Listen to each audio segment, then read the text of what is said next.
The Grand Council chamber of the Zyx'tari Empire sparkled with its usual overdone opulence. Crystalline chandeliers hung from ceilings so high they disappeared into the artificial atmosphere, and delegates from 300 star systems shuffled their various appendages in their gravity-adjusted hover seats. The chamber hummed with nervous energy, which was quite a feat considering half the species present didn't have nervous systems, as humans would understand them.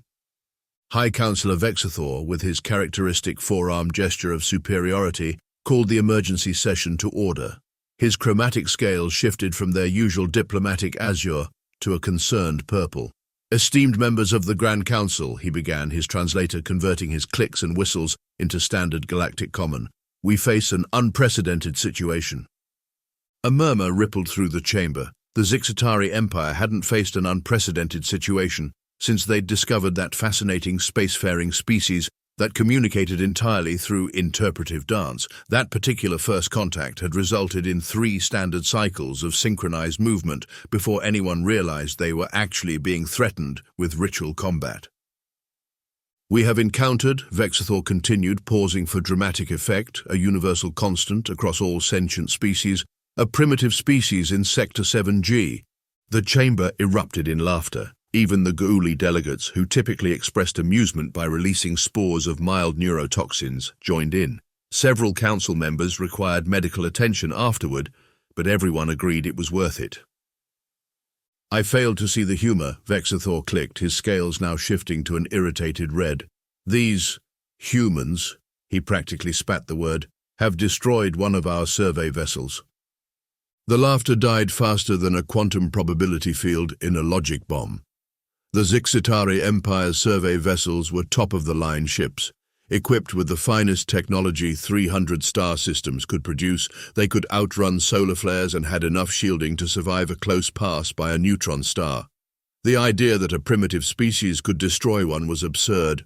General Clax, his ceremonial battle ridges glowing with barely contained fury, stepped forward. The vessel in question was conducting a standard pre-invasion scan of their pitiful solar system. "These bipeds," he managed to make the word sound like a particularly nasty spaceborne virus, "somehow detected our presence through our phase-shifting camouflage and launched what they called a jerry-rigged nuclear device." Ambassador Rythel, representing the neutral worlds, raised 3 of his eye stalks in confusion. "How did they overcome our shield technology?" "They didn't," Clax admitted, his battle ridges dimming slightly in embarrassment. "They simply launched so many primitive atomic weapons that the shield generators overloaded trying to calculate trajectory predictions for all of them. It was like trying to defend against an avalanche with an umbrella." "Surely," a delegate from the Silicon Consciousness chimed in, their holographic form flickering with barely contained amusement. "We're not concerned about a species that thinks throwing rocks really hard is an acceptable space warfare tactic." Vexathor's scales shifted to a deep crimson. "They've already begun analyzing the debris from our vessel. Our preliminary intelligence suggests they've made more technological progress in the past 3 orbital cycles of their star than most species make in a millennium." The chamber fell silent again. Even the perpetually vibrating quantum resonance beings stilled. "Perhaps," Ambassador Rythel suggested carefully, "we should consider a diplomatic approach. After all, any species capable of such rapid advancement—" "Diplomacy," Clax interrupted, his battle ridges now glowing bright enough to cause retinal damage in several nearby species. "They used our own technology against us. They didn't even understand how it worked. They just started pressing buttons until something happened. Like giving plasma weapons to primate descendants," someone muttered from the back of the chamber. Several delegates needed medical attention again, this time from trying to suppress their laughter.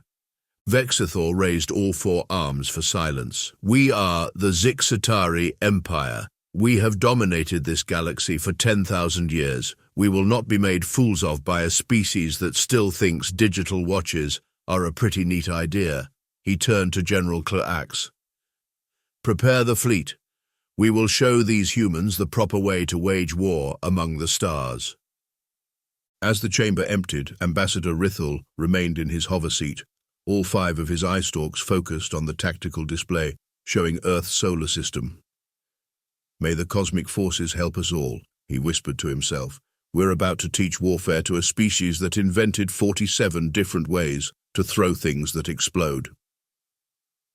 The Zixatari invasion fleet emerged from hyperspace in perfect formation because apparently looking pretty while committing planetary subjugation was high on their priority list. Their ships gleamed like polished mirrors in Earth sunlight, each vessel a masterpiece of engineering that made human spacecraft look like children's toys made from recycled soda cans. Leading the fleet was the flagship Ultimate Dominion, a name that took 6 months to decide on, because the Zixatari Council had to debate whether Supreme or Ultimate sounded more intimidating. The ship stretched 20 kilometers from bow to stern, its quantum crystalline hull capable of absorbing enough energy to power a small star. Its weapon systems could accurately target a fruit fly from orbit, though why anyone would want to do that remained a question no one had thought to ask during the design phase. Admiral Chen watched the invasion fleet's arrival from United Earth Defense Force headquarters, buried deep beneath the Himalayas. She took a long sip from her coffee mug, which proudly displayed the text, "World's okayest last hope for humanity," a gift from her staff during last year's holiday party. "Well," she remarked to her assembled command staff, "they certainly know how to make an entrance. Commander Rodriguez, how many ships are we looking at?" Rodriguez, whose desk was buried under an avalanche of empty energy drink cans, consulted his holographic display. "About 3,000 capital ships, ma'am, each one capable of turning a continent into modern art." Wonderful. Chen set down her mug. "And what's the status of Project Chaos Monkey?" Dr. Zhang, chief of R&D and proud owner of a coffee addiction that made Rodriguez's energy drink habit look amateur, grinned maniacally. "Ready to deploy, Admiral, though I still think the name is a bit on the nose." The Zixatari's first broadcast to Earth was everything you'd expect from an advanced alien civilization. Grandiose, condescending, and completely oblivious to human nature.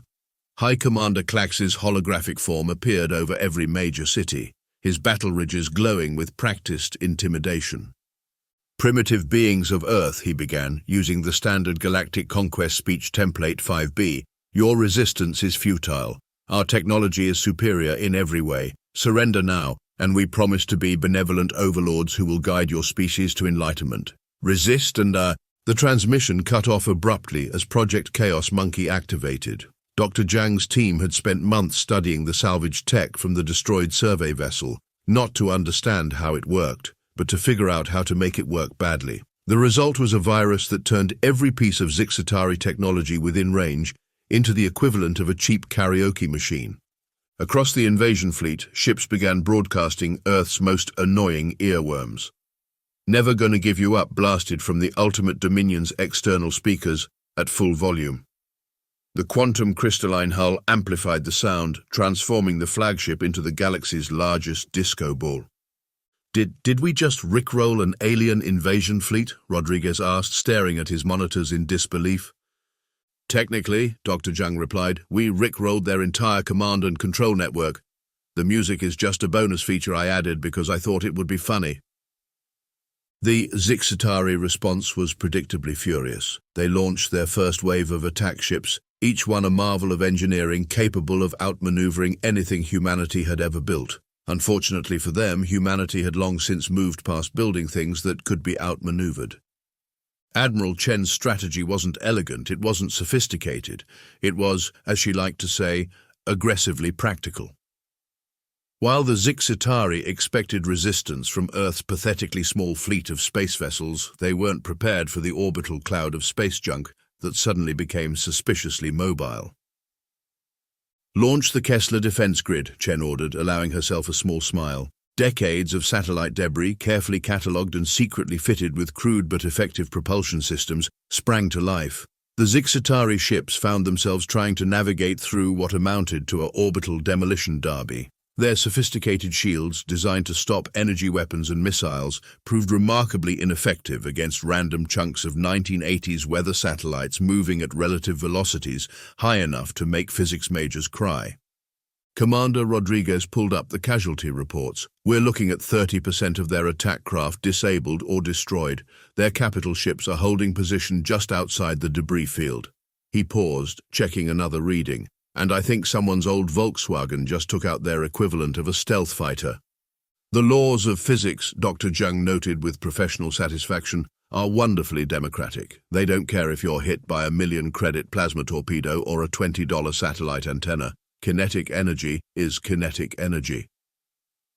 The first major battle for Earth ended not with an epic space battle, but with the Zixatari fleet retreating in disarray, their perfectly coordinated formations shattered by what their after-action reports would diplomatically call unconventional debris-based warfare. Several ships were still broadcasting Baby Shark on all frequencies. In the aftermath, Admiral Chen stood before the United Earth Defense Council, explaining their victory. The Zixatari made a fundamental mistake, she concluded. They assumed that because we couldn't match their technology, we couldn't hurt them. They forgot that humanity's greatest talent isn't building impressive weapons, it's finding new and creative ways to break other people's impressive weapons. As cleanup crews began collecting the debris from the battle, they found something interesting: pieces of Zixatari ships, their quantum crystalline hull material perfectly preserved. Dr. Zhang's team immediately began studying them, not to understand how they worked, but to figure out how to make them work better. The war was far from over, but humanity had sent a clear message to the galaxy. Underestimate us at your own risk. We might not have the best technology, but we've got spite, creativity, and a concerning ability to weaponize anything we can get our hands on. The Galactic News Network's emergency broadcast interrupted every entertainment stream across 300 star systems. A visibly disturbed Enthrax anchor, their crystalline form clouded with anxiety, delivered the report that would send shockwaves through the galaxy. Breaking news: human forces have successfully reverse-engineered Zixatari quantum crystalline technology in just 6 standard months. For context, it took the Zixatari 3 centuries to develop this technology, and most species take at least 5 generations to understand it. The humans did it over what they call a long weekend, with the help of something they refer to as energy drinks and deadline panic. In the United Earth Defense Forces R&D facility, Dr. Zhang stood before Admiral Chen and the Military Council, gesturing at a holographic display of Project Phoenix. The display showed what appeared to be a Zixatari warship that had been taken apart and reassembled by someone with a questionable understanding of the original design and a concerning enthusiasm for improvisation. As you can see, Dr. Zhang explained, barely containing her excitement, we've improved the quantum crystalline hull's energy absorption rate by 300%. Turns out, they were being unnecessarily careful with the containment fields. All we had to do was... Doctor, Admiral Chen interrupted, did you seriously overclock an alien spaceship? Overclock is such a primitive term, Dr. Zhang replied, grinning. I prefer enthusiastically optimized. Also, we found out these ships run even better on coffee than they do on antimatter. Meanwhile, the Galactic Council had convened an emergency session to discuss the human problem. Ambassador Reithel presented footage from recent battles, his eye stalks trembling with barely contained horror. As you can see, he narrated as the footage played, the humans have completely abandoned all established rules of space warfare. They're using their improved quantum crystalline ships as giant mirrors to reflect our own weapon fire back at us. They've somehow weaponized the debris field from their first victory, creating what they call space caltrops. He paused, all 5 eye stalks blinking simultaneously. One human vessel deliberately triggered its own reactor overload next to our flagship, but instead of being destroyed, they channeled the explosion through their modified hull to create what they termed a really big space shotgun. The footage continued, showing human ships performing maneuvers that violated several laws of physics and probably a few of common sense. They'd taken the elegant, precise Zixatari technology and turned it into something that looked like it had been designed by adrenaline-addicted raccoons with engineering degrees. Back on Earth, Commander Rodriguez was briefing his pilots on their latest tactical innovation. Remember, he explained to the room full of fighters who'd graduated from flight school mere weeks ago, the new quantum crystalline hulls can absorb almost any energy weapon. So when the enemy fires at you, don't dodge, catch the blast, and use the absorbed energy to power your own weapons. It's basically a giant game of cosmic tennis, except the ball is a plasma beam that can vaporize a small moon. The pilots nodded enthusiastically. Most of them had grown up playing video games, and the idea of turning space combat into a deadly game of Pong appealed to them on a fundamental level. Dr. Zhang's team continued to push the boundaries of what was possible with alien technology. They'd discovered that Zixatari quantum computers worked exponentially faster if you convinced them they were in a competition, leading to the development of what they called the competitive computing matrix, essentially turning the ship's entire processing network into a massive multiplayer game where solving combat equations earned high scores. The Zixatari were not amused. General Klax watched in mounting horror as human ships began using tactics that no sane species would ever consider. They'd created what they called quantum skipping stones, small drones that bounced off the fabric of space-time itself, making them nearly impossible to target.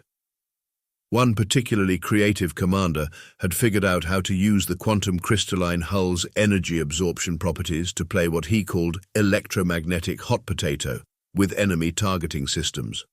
But perhaps most disturbing was Project Phoenix itself. The humans hadn't just copied Zixatari technology, they'd fundamentally reimagined it. They'd taken the elegant, refined systems and turned them into something that worked better precisely because it ignored all the safety protocols and proper procedures that every other species considered essential. They're not just adapting, Ambassador Rethel reported to the Galactic Council. They're evolving.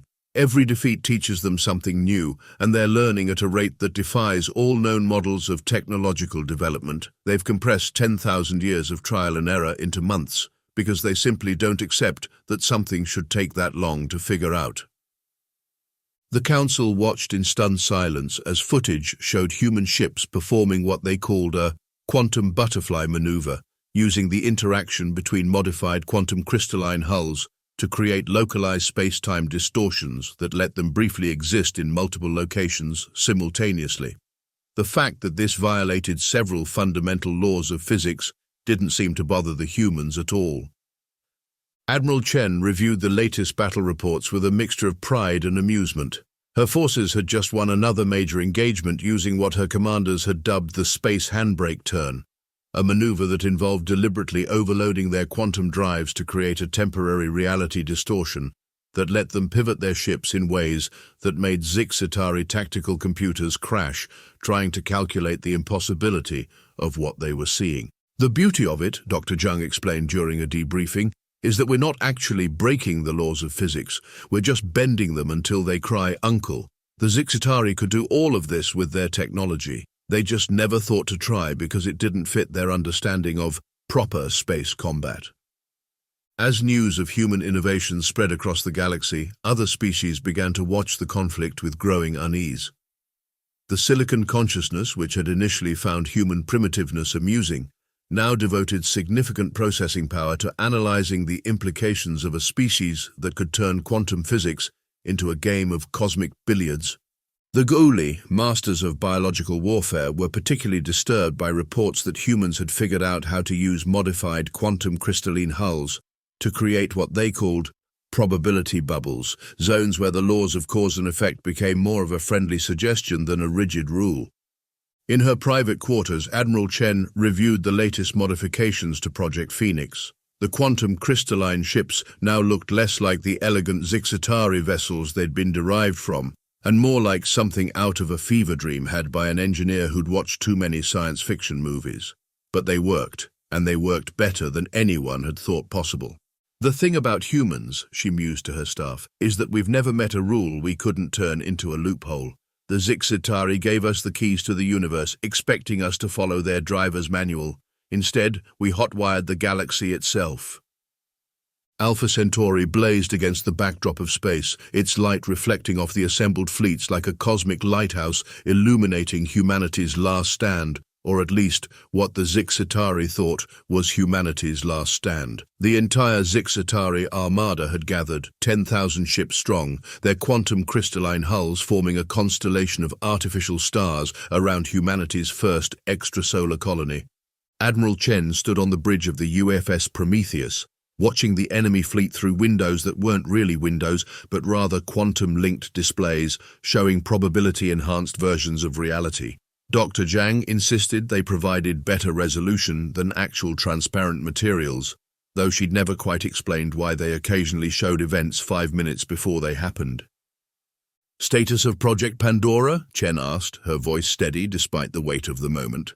Commander Rodriguez checked his displays, which were hovering in mid-air thanks to what Dr. Zhang called quantum probability projection, and everyone else called holographic screens that sometimes show cat videos from parallel universes. "Ready to deploy on your command, Admiral, though I still think we're insane for even attempting this." "Insanity is relative," Dr. Zhang chimed in from her station, where she was simultaneously monitoring the quantum drive readings and playing what appeared to be four-dimensional chess against the ship's computer. "Besides, the Zixatari wrote the rules of space warfare. They never said we couldn't break reality itself." The enemy fleet moved first, their formation perfect as always. General Klax's voice boomed across all frequencies, his battle ridges glowing with triumphant fury. "Your colony will fall, humans. You have nowhere left to run. Your technological theft ends here." Admiral Chen smiled. It wasn't a nice smile. It was the kind of smile that made seasoned warriors check their life insurance policies. "Deploy Project Pandora. Let's show them what happens when you give humans a few months to improve your quantum technology." The human fleet, significantly smaller but modified well beyond their original specifications, activated their secret weapon. Every ship's quantum crystalline hull began to vibrate in perfect synchronization, creating what Dr. Zhang had dubbed a probability cascade resonance, though reality, having a nervous breakdown, might have been more accurate. The space between the two fleets began to fold, not in the usual way space folded for FTL travel, but in a way that made topology professors wake up screaming. The quantum crystalline hulls weren't just bending space, they were rewriting the local laws of physics themselves. "What have you done?" Klax's voice cracked with genuine fear as his ship's sensors tried and failed to make sense of what was happening. "We figured out that quantum crystalline hulls don't just absorb energy," Dr. Zhang explained over the comm, her voice carrying the manic glee of a scientist watching their most dangerous theory prove correct. "They can absorb probability itself, and when you synchronize enough of them." The space between the fleets shattered, not metaphorically but literally. Reality cracked like a broken mirror, each fragment showing a different version of the battle. Some ships found themselves fighting versions of themselves from probability streams where different tactical choices had been made. Others faced enemies that both did and didn't exist, caught in a quantum superposition of victory and defeat.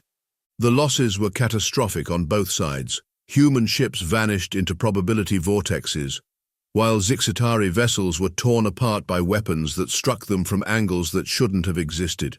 The colony beneath them watched in horror as space itself began to unravel, the quantum cascade turning the battlefield into a kaleidoscope of broken physics and fractured causality.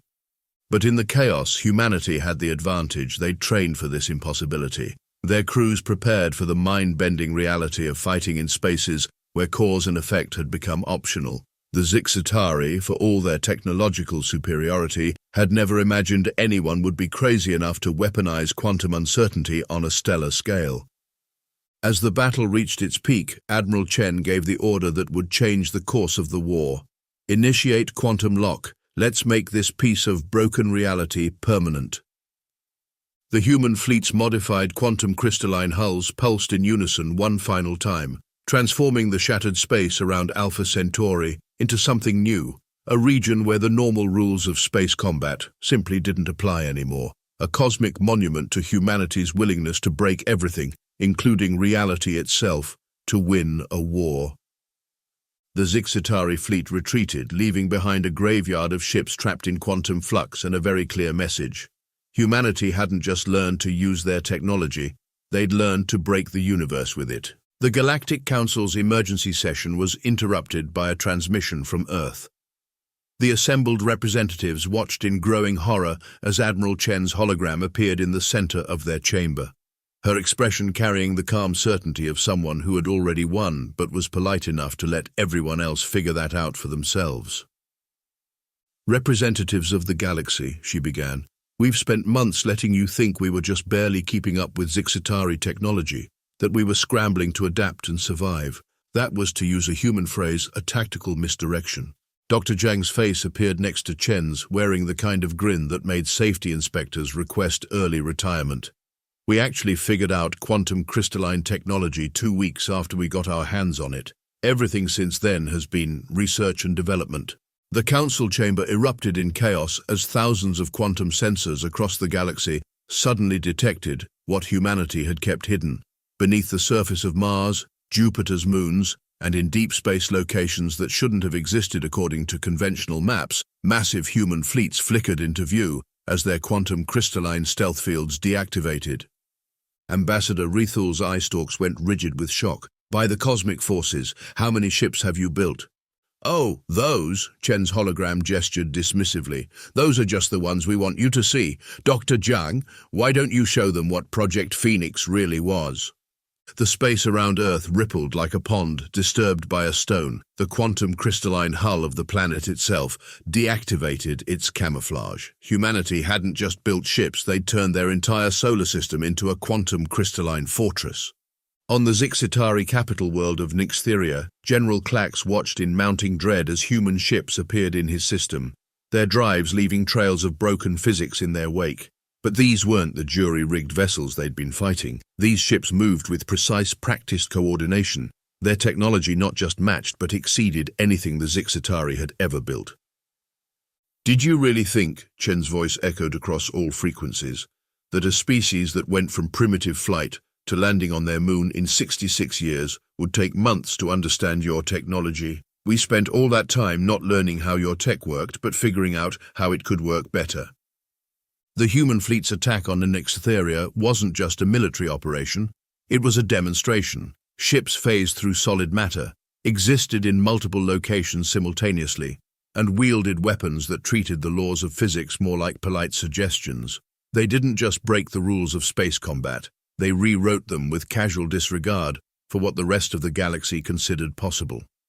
In the council chamber, the representatives watched as the Zixatari capital's defenses, the most advanced in the known galaxy, were systematically dismantled by human ships operating on principles that shouldn't have worked. The quantum crystalline planetary shields, pride of Zixatari engineering, were bypassed by vessels that simply chose to exist in a probability state where the shields had never been built. Fun fact, Dr. Zhang's hologram commented, almost conversationally. Quantum uncertainty applies to everything if you're willing to be creative enough with the math, including whether or not a planetary defense system exists in the first place. The fall of Nyxtheria took less than an hour. Not a single building was destroyed. Not a single life was lost. The human fleet simply established quantum dominance over the entire system, trapping it in a probability matrix where resistance was literally impossible. As panic spread across the galaxy, Admiral Chen delivered humanity's final message. We could have done this from the beginning, we could have ended this war in days, but we wanted you to understand exactly what happens when you mistake technological superiority for actual superiority. The galaxy's rules have changed. We suggest you adapt accordingly. In the stunned silence that followed, Ambassador Rethal managed to voice what everyone was thinking. They weren't learning to use our technology. They were teaching us to fear theirs. One standard galactic year after the fall of Nyxtheria, the political landscape of the galaxy had changed so dramatically that several species evolved new appendages just to properly express their anxiety. The Zix'tari Empire, once the undisputed master of 300 star systems, had been reduced to a cautionary tale told to overconfident civilizations. The new Galactic Council chamber, relocated to a neutral space station that definitely wasn't quantum-locked by human technology, hosted its first post-war assembly. Ambassador Rethal, now serving as chief mediator, watched with all 5 eye stalks as Admiral Chen took the podium. She'd traded her military uniform for diplomatic attire, though several species swore they could see quantum fluctuations rippling around her like a barely contained reminder of human capabilities. The terms are simple, Chen announced to the assembled representatives. Earth has no interest in empire building. We find the paperwork tedious and the meetings exhausting. Instead, we're establishing what we call the Galactic Safety Protocol, or as Dr. Zhang likes to call it, the Don't Make Us Come Over There initiative. The chamber's quantum crystal displays showed the new political boundaries. The former Zixatari systems had been granted independence, with Earth serving as what they termed a heavily armed meditation instructor during their transition to self-governance.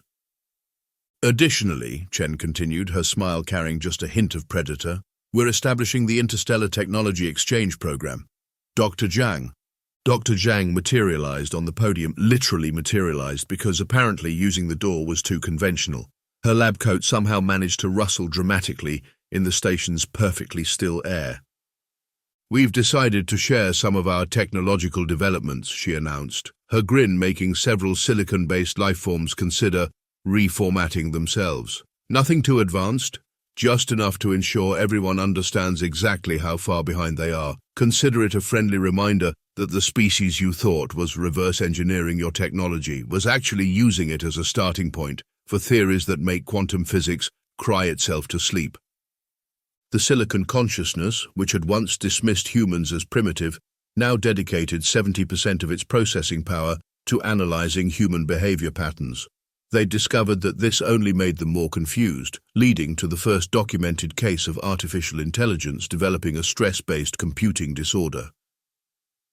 In the newly established neutral trade zone, former Zixatari merchants found themselves dealing with human traders who approached commerce with the same creative disregard for convention that they'd shown in warfare. One human entrepreneur had managed to trade a single Earth coffee plant for a small moon, arguing successfully that the productivity increase from caffeine made it a fair exchange. The ghoulie, attempting to adapt to the new reality, sent their finest xenobiologists to study human physiology. They returned with a report that simply read, "They're doing it wrong, but it's working better, and we don't know why. Request immediate funding for anxiety medication research." Even the quantum resonance beings, who traditionally viewed material warfare as beneath their notice, had taken to vibrating at frequencies that suggested existential dread whenever humans were mentioned. They'd witnessed a species take their understanding of quantum mechanics and turn it into what one human physicist had dubbed reality's cheat codes. In what used to be the Zix'tari Empire's central teaching facility, young aliens gathered for their history lessons. Their instructor, a former Zixatari scholar whose scales had permanently shifted to a nervous shade of grey, addressed the class. And that, children, is why we now have an entire section of our emergency protocols dedicated to what humans call holding my beer moments. Remember, if a human tells you they have an idea, evacuate the star system. If they tell you they have a good idea, evacuate the galaxy. The lesson continued with footage from the war, carefully edited to prevent what human psychologists had termed physics-induced existential crisis. The students watched in horrified fascination as human ships performed maneuvers that their teachers still refused to explain, claiming that some knowledge was too dangerous for young minds. Back on Earth, Admiral Chen and Dr. Zhang sat in a quiet office overlooking the quantum crystalline-enhanced skyline of New Singapore. A holographic display showed the latest reports from across the galaxy, trade agreements, diplomatic missions, and the occasional nervous breakdown from species discovering yet another way humans had improved conventional technology. You know, Chen mused, sipping from her coffee mug, now reading Galaxy's Most Terrifying Peacekeeper, I almost feel bad for them. We didn't just win the war, we rewrote their understanding of what was possible. Dr. Zhang looked up from her latest project, which appeared to involve teaching quantum uncertainty to play chess. They're adapting, slowly, cautiously, and with a healthy dose of paranoia, but adapting. Though I do enjoy watching their scientists try to understand our technology. Yesterday, a Zixatari researcher spent 6 hours arguing with one of our quantum drives about the laws of physics. Did the drive win? The drive rewrote local causality to prove its point. We're still trying to figure out how it managed to make the researcher's lunch happen yesterday. As the galaxy settled into its new normal, a message was encoded into the quantum fabric of space itself, visible to any civilization advanced enough to detect it. It read simply, Humanity welcomes peaceful contact with all species. For those considering hostile action, please note that we've weaponized peace itself. Don't make us have to be innovative about warfare again. And somewhere in the vast expanse of space, at the edge of human-controlled territory, a small warning buoy drifted silently. Its quantum crystalline hull pulsed gently, broadcasting a simple message in all known languages. Premise: humans cannot do that. Conclusion: humans have already done that and are waiting to show you how they made it better.